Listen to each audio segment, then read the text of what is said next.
The New York Times is hiring a new CEO after 9 months or so without one at all. It's Mark Thompson, who ran the BBC in the UK. Anthony, you looked at this, found it a bit of a head-scratcher, I think. Yeah, I mean, look, you can't deny that he's a very good journalist, at least in years past. He used to run some of the BBC's best news programmes back in the 80s and early 90s.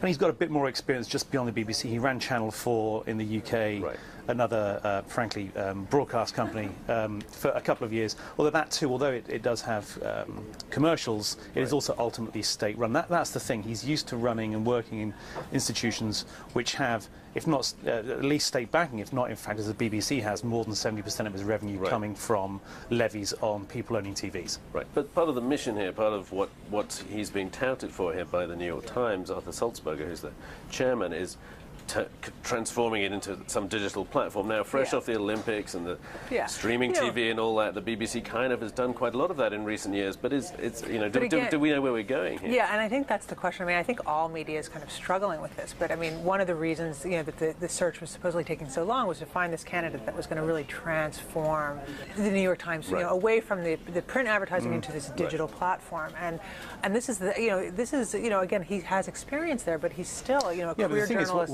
What is that transformation meant to be? And the New York Times hasn't articulated that yet. What is. It's got a great digital, if you want to call that, platform with the iPad, but so what? But of course you'd hope it was the new CEO's job to articulate that transformation. Exactly. But as you say, this is a guy who's never, frankly, really run a commercial business. Yeah, and what's he done? He's managed to turn the BBC website into something very useful, but is that really digital? I mean, the New York Times has a website.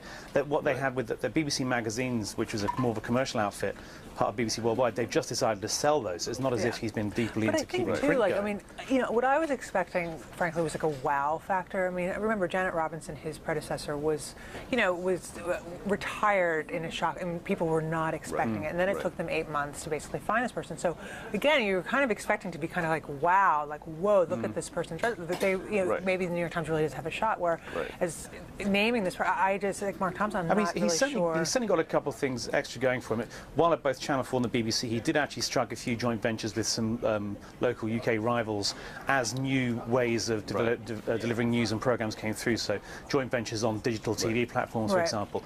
Fantastic. Why not? Not particularly what the New York Times is going to get into, but the ability to negotiate with rivals is going to be quite useful.